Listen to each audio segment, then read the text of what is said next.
We all want positive emotions, right? Positive emotions make us feel better. It literally is something that creates a quantum energy field within our bodies. And we've discovered that the heart has intelligence and that we can magnetically measure this quantum field of our heart energy. So, how do we get positive emotions? What are they? I find that I really enjoy going to Instagram and TikTok, and I love social media as much as you do, and I love short video formats, and positive emotions are not something we force. It's not something you just poop out on the regular because it happens, but it is a reflection of past behavior, which means that you create positive emotions yesterday, the day before yesterday, the day before that. So let's talk about it.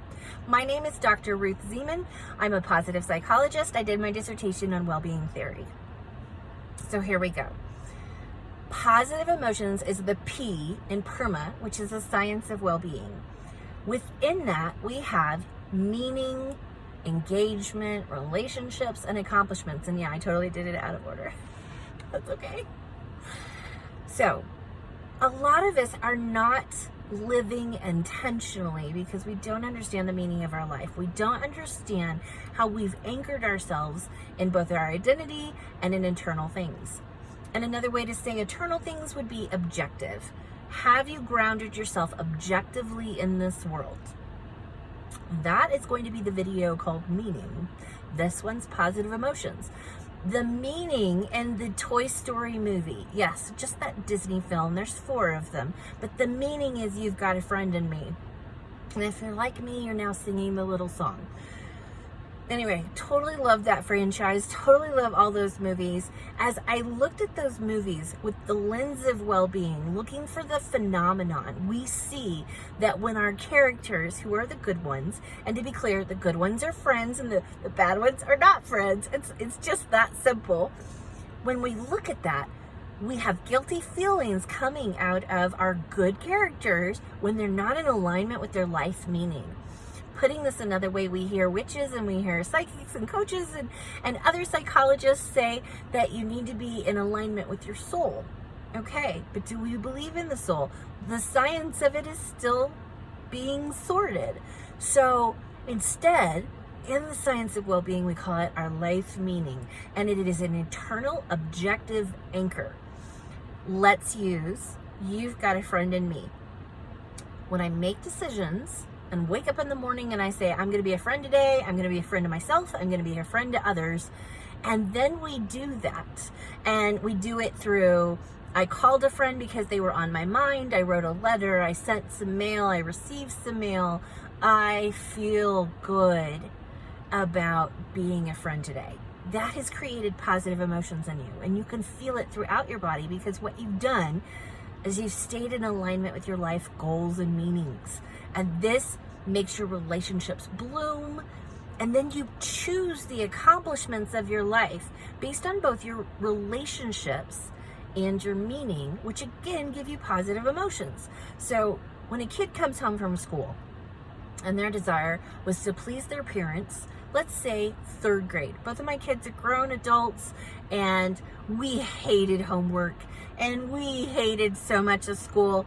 And it really did make a difference when we discovered both of my kids are autistic and dyslexic, and we had an abnormal, spicier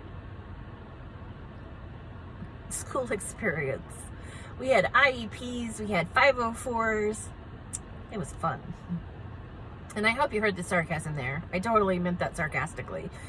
So, a 3rd grader comes home. Their desire was to please their mom. They got a D. They tried the best they could. What do? How are we going to use our life meaning? How do we use their life meaning to now create the positive emotions that we absolutely need in these situations when, bummer, I wasn't able to do what I wanted to do? And I like the homework analogy because it really does highlight that a lot of things are outside of our control. Let's assume that this 3rd grader, it's a spelling test and that they studied and you worked with them and they wanted to please you and their goal is to love you and love themselves, and they are crushed because it didn't work out. We get negative emotions when this happens, and this happens because we are out of alignment with pleasing others. We're out of alignment with pleasing ourselves. But this is where the adult can step in and remind them, but we did the work. Remember, we were engaged. We accomplished what we set out to do, which is the homework.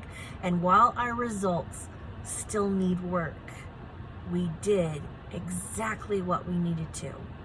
And we'll do it again and we'll get better. And it's that tiny little adjustment where we remind ourselves and we remind those around us that they did stay in alignment with their meaning, even though the world around them did not cooperate. And the spelling test was bombed. At no point was it on purpose.